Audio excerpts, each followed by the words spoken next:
Hello guys, good morning. Happy Sunday. Ayan. So, time is it?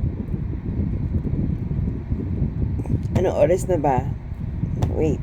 So, nag-ano kasi ako nag-i-edit kasi ako ng video. So, it's 7:16 in the morning. Ayan. So, good morning guys. Good morning. Alam ko yung iba dyan, kakagising lang. Alam ko yung iba dyan, mga nakahiga pa. Natutulog pa yung iba dahil Sunday naman. Wala namang pasok. At alam ko naman yung iba, very busy na. Naglilinis, nagluluto ng almusal para sa pamilya. Ayan guys. So, kumusta po? Wow, my hair. Okay. So, kumusta po ang inyong buong linggo, no? Monday, Friday, Saturday, yes.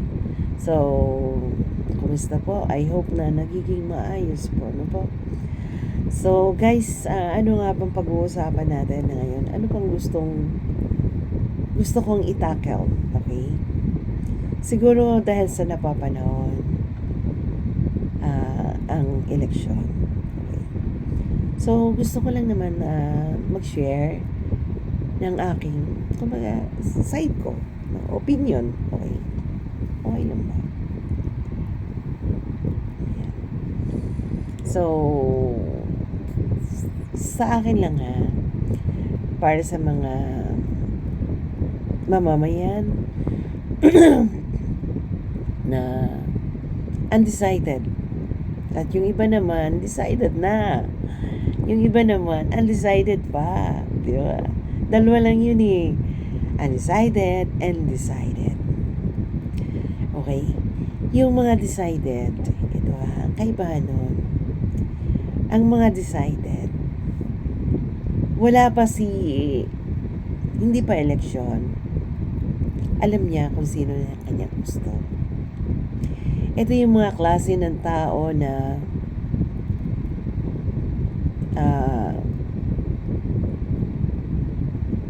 tawag nito, yung mga decided na ito yung klase ng tao na may napili na siya. Wala pang eleksyon o kasalukuyan na mag-i-eleksyon. Meron na siya napili. Dahil ito ay sa nakikita niya na kung ano yung kakayahan ng isang mamumuno para sa bayan. Sa kanyang palagay na ito yung klase ng mga tao na pwedeng pagkatiwalaan ng mamamayan ng isang bayan. Okay? Yung mga undecided person naman po, ito naman po yung klase ng tao na pag ganon, yung namamangka, alam mo yun, yung namamangka sa kabilang, namamangka sa ilog, okay? Na pwedeng sumagwan siya dito sa kabila at pwedeng sumagwan siya dito sa kanan. Pero, yan ay nakadepende sa kung ano ang pwedeng ibigay. So, yun. Realidad, quote-unquote, reality yan. Kung ano ang pwedeng ibigay sa kanya as of today ng isang politiko. So, yun yung mga undecided. Okay? So, meron namang iba, kaya undecided, hindi ko alam kung ano yung mga hinihintay pa, di ba? Yung wala siyang sariling disposisyon sa buhay. Yung kinakailangan ito yung klase ng tao na kinakailangan pakiusapan pa ni ganito para ito dalhin. Halimbawa ako okay. Ako undecided pa. Ako tinitingnan ko inaaral ko pa kung ano yung kalakaran. Parang ganun. Unless yun yung mga undecided. Kasi undecided person, Yung talagang decided. A day before the election or before the campaigning. Una, yung palang hindi pa nagpa-file yan. Alam mo na sa puso mo kung sino yung gusto mo. Di ba? Usap-usapan pa lang. Maririnig mo na sa mga marites na sa puso mo na nakatatakihan. Kahit anong ibigay sa iyo ng kabila, dahil nakatatak siya sa puso't isipan mo, ay hindi kayang baguhin yun. Yun ang mga decided person. Yung undecided ay yung kung ano yung sa ngayon doon nakabase ang decision niya. Paano to? Siyempre, sa politika, may kalaban, diba? May mga ganon. Dahil undecided siya, ito, natulungan niya, halimbawa, nakaupo na to, ang kandidatong to, nakaupo na. Nangailangan siya nung time na yon ng tulong, napagbigyan siya. Binigyan siya ng kung anong suporta. Okay? Kailangan nga lang, hindi naman lahat ng kailangan niya ay na-provide. Ngayon, lumapit si kalaban sa kanya, inilapit ni kapitan, inilapit ng kaibigan ni konsihal, inilapit ni dadalhin ko, tulungan mo tong tulungan mo to, ganito yun. Ganun scenario baka pwedeng tulungan mo to, ayan. Tapos sabay, pagkatapos nun, bibigyan ka ngayon ng palaman. So, pumihit ngayon. Hindi mo naisip kung ano ang natulong sa'yo noon ng taong ito sa taong lumalapit sa iyo ngayon. Okay, naisip mo ba na yung taong lumapit sa iyo ngayon, kaya yan lumapit sa iyo dahil kailangan ka nila? Kaya lumapit sa iyo ngayon. Do you think kapag yan ay natalo, lumapit ka sa kanya, bibigyan ka pa rin? No. Hindi ka kilala niyan. Hindi ka napapansin niyan.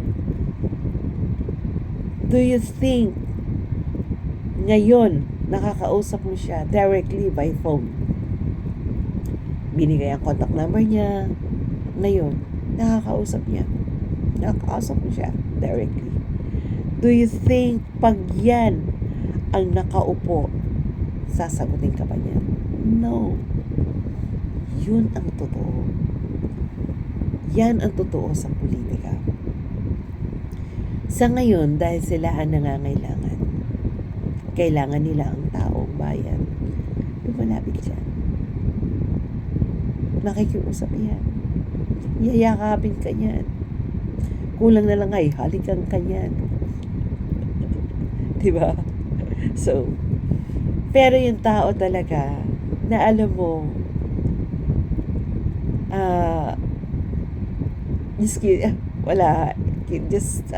forget it. So, ganito. Yung taong mga decided na, yung alam nila makakatulong talaga.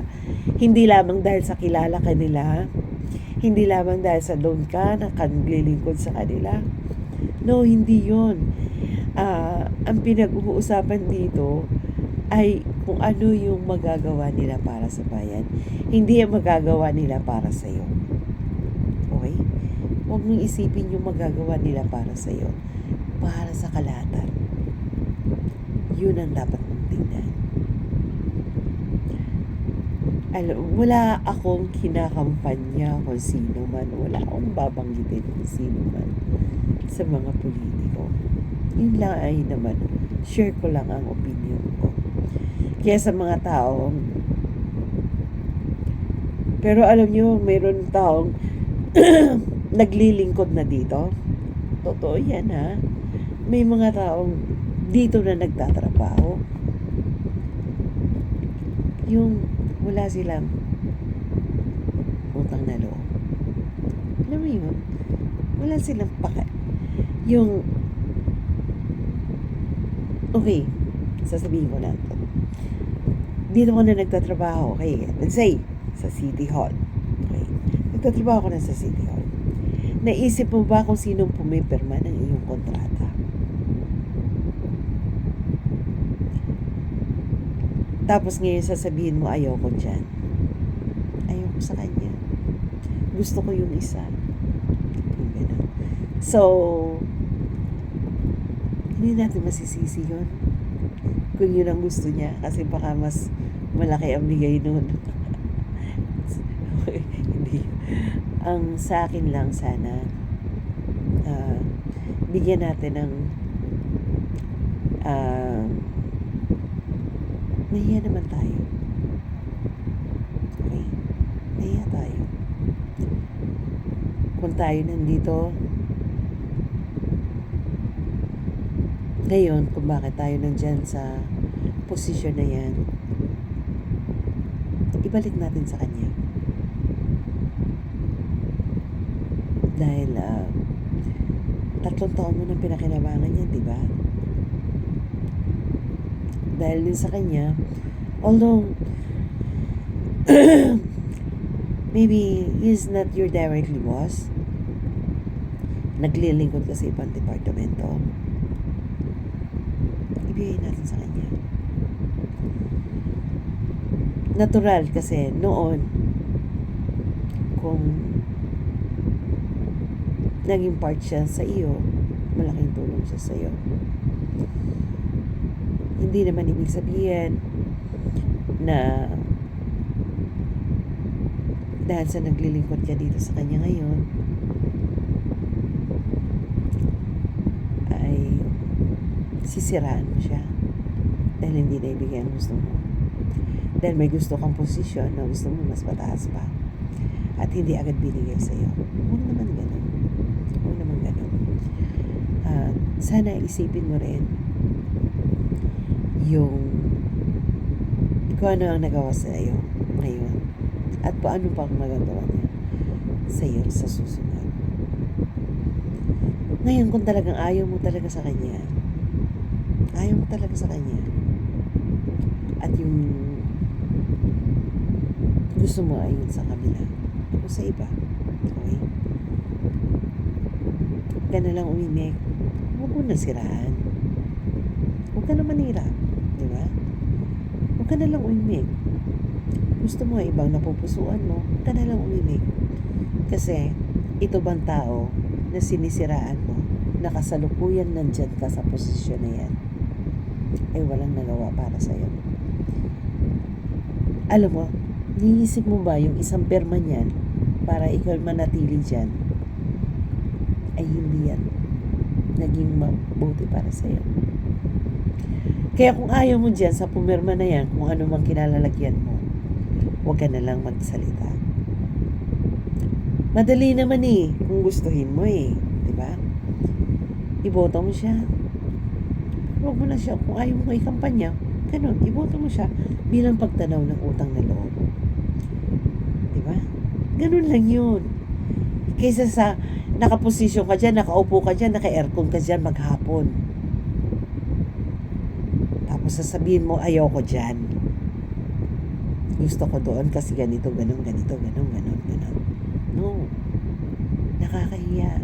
Dapat kapag nandyan ka, nasa admin ka rin. Bigyan mo rin konsiderasyon yung boss mo, kung saan nakaanib ang boss mo. Bigyan mo ng konsiderasyon.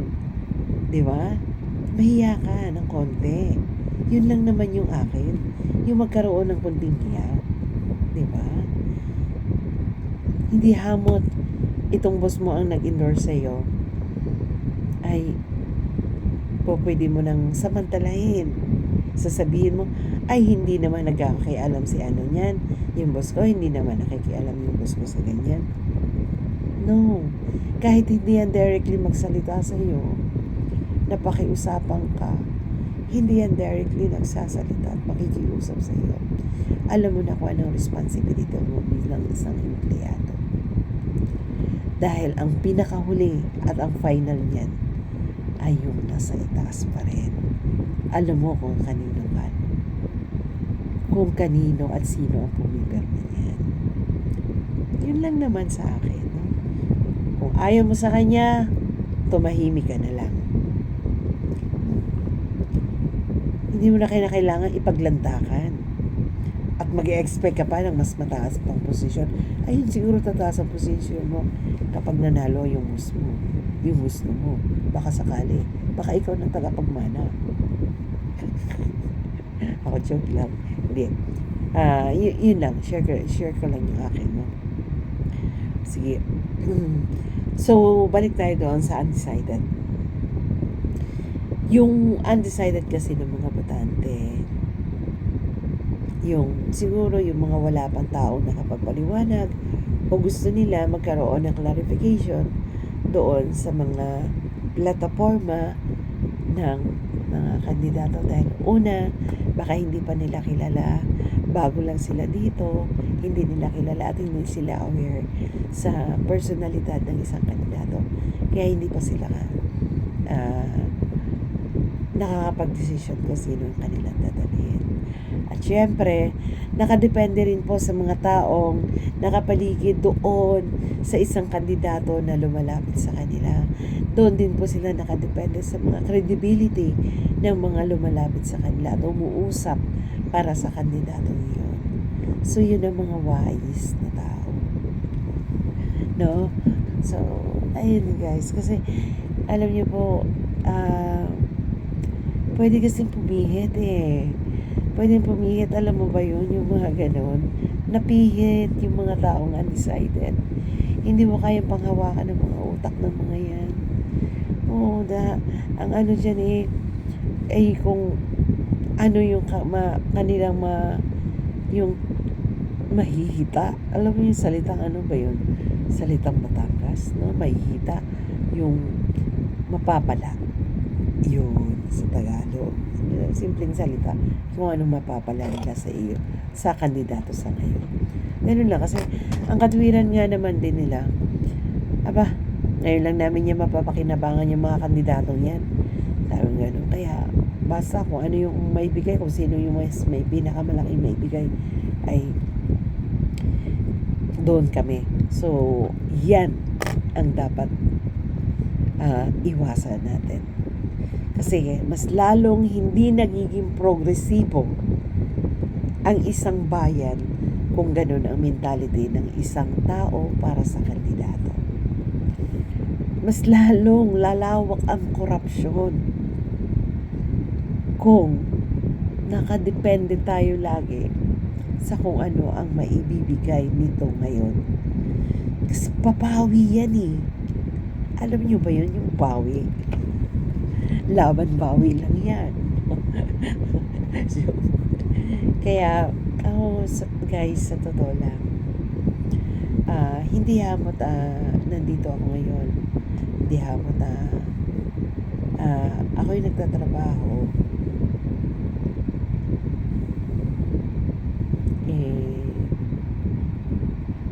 Kaya, pabor ako sa ganito. No. Kasi, ako kung hindi ko naman din gustong paglingkuran yung isang tao, ayaw ko rin naman magtrabaho doon, ano. Hindi mo naman may enjoy ang sarili mo. Okay, halimbawa, nandito kasi departamentong ito. Kung hindi mo naman na-enjoy, bakit ka magtatrabaho, di ba? Ako kung saan ako masaya, doon ako. Right? Doon ako. Kasi, ang hirap kapag hindi mo gusto yung working environment mo. So, kinakailangan yung masaya ka sa ginagawa mo. Yun ang importante. At syempre, masaya ka sa taong pinaglilingkuran o naglilingkod ka. Mas masarap ang pakiramdam nun. Mas masarap ang pakiramdam yung ikaw ang tumutulong kaysa ikaw ang tinutulungan. Yun lang yung tatandaan. Napakahirap kaya nun. Yung manlilimos ka ng tulong, ang hirap kaya nun. Mas maganda ikaw yung nagre-render ng tulong sa ibang tao. Hindi yung ikaw ang tinutulungan. So, yun guys. Share ko lang. So, kaya sa mga undecided yan, ngayon pa lang, ilang araw na lang, 8 days more to go, election na. Pag-aralan nyo na mabuti. Pag-isipan nyo simula ngayon, ano ba ang magagawa nito para sa bayan, hindi lamang sa sarili mo. Yung iba kasi dyan, naririnig ko, doon kami. Kasi, Ang pangako niya sa amin, papatayuan niya kami ng ganito, bibigyan niya kami ng ganito. Tapos binigyan pa ako ngayon. May pangako sa kanya. I hope na huwag natin tingnan yung gano'n. Kasi natural lang naman yun sa kanila, mangako eh. Pansarili lang yun ang nasa isip mo. Yung isipin mo kung anong pwede magagawa sa bayan. Ganun lang. So, marami akong gusto sabihin, kaya lang siguro, maybe next time, next video, abangan niyo po. So, ako nag-share lang ako this morning about sa undecided and decided voters. Tama ba? Yun. So, I hope, guys, na nagkaroon kayo ng kahit konting idea sa akin at hindi kayo naguluhan. And I hope, guys, abangan nyo pa rin po mga next video ko. Marami akong plano. Marami akong gustong gawin. So, supportahan nyo po ang channel ni Woman Empire on TV.